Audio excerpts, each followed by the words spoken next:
घूंघट पार्ट 2। पिछले अंक पे हमने देखा कि देविका अपने ससुराल में हर गलत बात का विरोध करती, तो उसकी वजह से देविका पर उसके ससुराल वाले बहुत अत्याचार करने लगे। एक दिन देविका ने सचिन से कहा, सचिन, मैं तुम्हारे घर में नहीं रह सकती, तुम मुझे आज ही मेरे घर शहर भेज दो, मैं अपने मम्मी पापा के पास रहूंगी।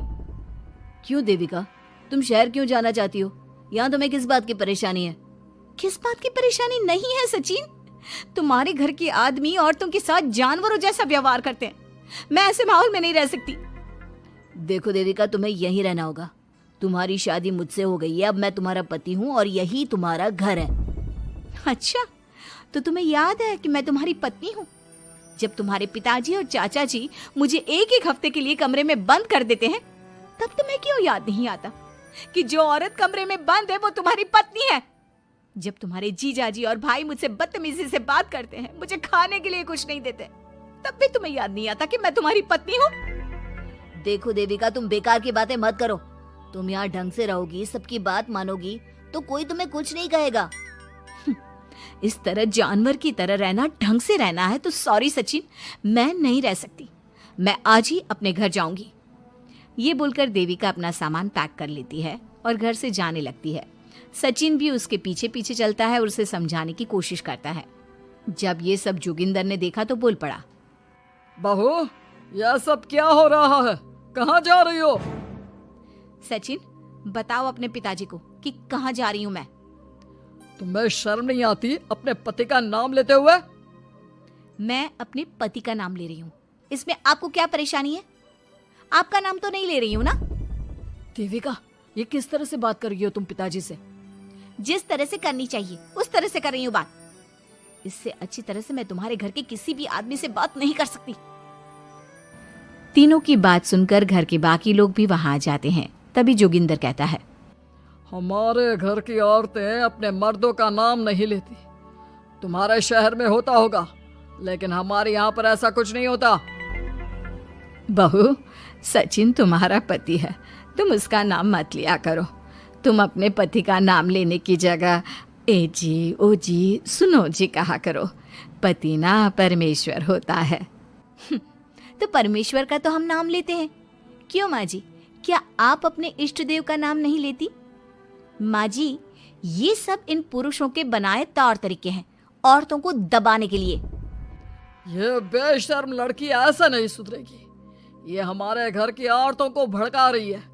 सचिन, तुम इसे चुप कराओगे या फिर मैं करूं? नहीं नहीं पिताजी, मैं अभी समझा देता हूँ। चलो देविका अंदर, और कितना तमाशा बनाओगी मेरा।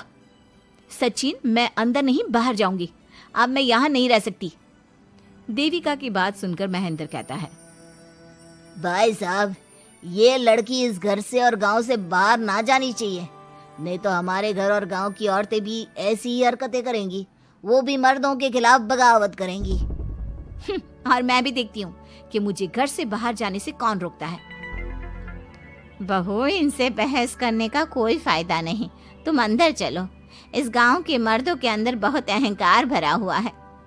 देविका किसी की बात नहीं सुनती और अपना सामान उठाकर घर से बाहर जाने लगती है। तभी वहां मोहन और कल्याण आते हैं। कल्याण देविका के हाथ में से उसका सूटकेस छीन लेता है और मोहन देविका को जोरदार थप्पड़ मारता है। देविका का सर दीवार में लगता है और वो बेहोश हो जाती है। देविका, देविका तुम ठीक तो हो? भैया, आपकी हिम्मत कैसे हुई मेरी पत्नी पर हाथ उठाने की? सचिन, तुम जल्दी से देविका भाभी को अंदर कमरे में ले जाओ, मैं अभी वैद्य जी को लेकर आती हूँ।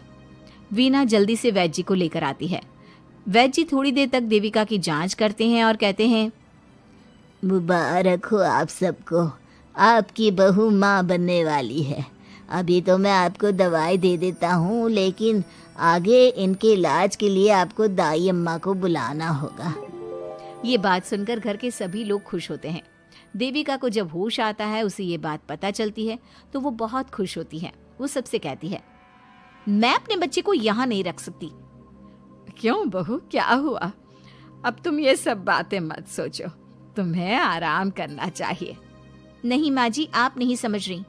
अगर मेरा बेटा हुआ तो इस घर के मर्दों की तरह अहंकारी और औरतों पर जुल्म करने वाला बनेगा, और अगर मेरी बेटी हुई तो वो जानवरों की तरह जुल्म सहने वाली बनेगी।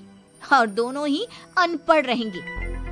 देविका की बात सुनकर घर की सभी औरतों को पहली बार एहसास हुआ कि वो किस अंधकार वाले समाज में जी रही हैं। लेकिन फिर भी घर की सारी औरतें उसे ही समझाती हैं। बहू देखो, तुम्हारी बात सही है, लेकिन तुम इस हालत में सफर नहीं कर सकती। हाँ बहू, तुम यहीं रहो, अपना और अपने बच्चे का ख्याल रखो। देखो ना देविका भाभी, हमें बिल्कुल भी पढ़ना लिखना नहीं आता, अपना नाम भी नहीं लिख पाते, तो आप मुझे थोड़ा पढ़ा दीजिए ना। देविका, तुम्हारी बातें सुनकर पहली बार हमें एहसास हुआ है कि कैसे माहौल में हम जी रहे हैं। तुमने हमारे अंदर उम्मीद की नई रोशनी पैदा की है। यहाँ से मत जाओ तुम। देविका ने घर की औरतों की बात सुनी तो उसका दिल पसीज गया। उसने गांव में ही रहने का फैसला लिया। वो अपने घर की औरतों को रोज पढ़ाती, उन्हें अपने अधिकारों के बारे में, देश के बारे में बताती। इसी तरह कई दिन बीत गए और एक दिन सुजाता ने सचिन से कहा, सचिन, देविका की तबीयत ठीक नहीं, तुम जल्दी जाकर दाई अम्मा को बुला लाओ ना। भाभी, दाई अम्मा क्या कर लेंगी? आप किसी डॉक्टर को बुला लो, मेरी तबीयत ठीक नहीं है। देविका, गांव के लोग डॉक्टर पर भरोसा नहीं करते। दाई अम्मा बरसों से ये काम कर रही है, वो तुम्हें ठीक कर देगी। सचिन, तुम्हारे घर वाले अनपढ़ हैं, तुम तो पढ़े लिखे हो ना, देख नहीं रहे मेरी हालत क्या हो रही है। तभी तो बोल रहा हूँ, समय बर्बाद मत करो, मैं अभी आता हूँ। सचिन दाई अम्मा को बुलाकर ले आता है। दाई अम्मा घरेलू नुस्खों से देविका का इलाज तो कर देती है। कुछ समय के लिए उसकी हालत भी स्थिर हो जाती है, लेकिन वो पूरी तरह से ठीक नहीं होती। फिर देविका सचिन से कहती है, सचिन, मुझे समझ में नहीं आ रहा तुम मुझे डॉक्टर के पास क्यों नहीं ले जा रहे। मैं माँ बनने वाली हूँ और मुझे ये भी नहीं पता कि मेरा हेमोग्लोबिन कितना है। दाई अम्मा कर रही है ना तुम्हारा इलाज।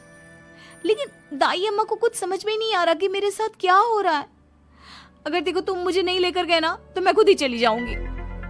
अगले दिन देविका की तबीयत दोबारा बिगड़ जाती है और दाई अम्मा के किसी भी नुस्खे से वो ठीक नहीं हो रही थी। देविका ने सारी हिम्मत जुटाई और वो अकेली ही डॉक्टर के पास जाने लगी। उसे देखकर मोहन कहता है, बहू, इस हालत में कहाँ जा रही हो? आप लोगों के भरोसे रही ना तो आप लोग मुझे मार ही डालोगे। डॉक्टर के पास जा रही हूँ मैं। बहू, तेरा दिमाग तो ठिकाने पर है। हमारे घर की औरतें मर्दों से इलाज नहीं कराती। हे भगवान, इन जाहिल लोगों को मैं कैसे समझाऊं? डॉक्टर औरतें भी होती हैं। बहू, तो हमें पागल मत बना, हमने तो कभी कोई महिला डॉक्टर नहीं देखी। तू झूठ बोलकर निकलना चाहती है ना? इस गांव की सरहद से आप लोग कभी बाहर नहीं गए ना, इसलिए आप लोगों को नहीं पता कि महिलाएं डॉक्टर के अलावा क्या क्या है। ए लड़की, तुझसे तमीज से बात कर रहे हैं तो तू ज्यादा हवा में मत उड़। बोला ना एक बार, चल अंदर जा। चाचा जी, मैं अंदर नहीं जाऊंगी, डॉक्टर के पास जाऊंगी। मेरा इलाज सिर्फ डॉक्टर ही कर सकता है। ये बोलकर देविका घर से निकल रही थी कि तभी जोगिंदर ने उसे कमरे में ले जाकर बेड पर जोर से धक्का दे दिया, जिसकी वजह से देविका के पेट में चोट लग गई और वो दर्द की वजह से जोर जोर से चिल्लाने लगी।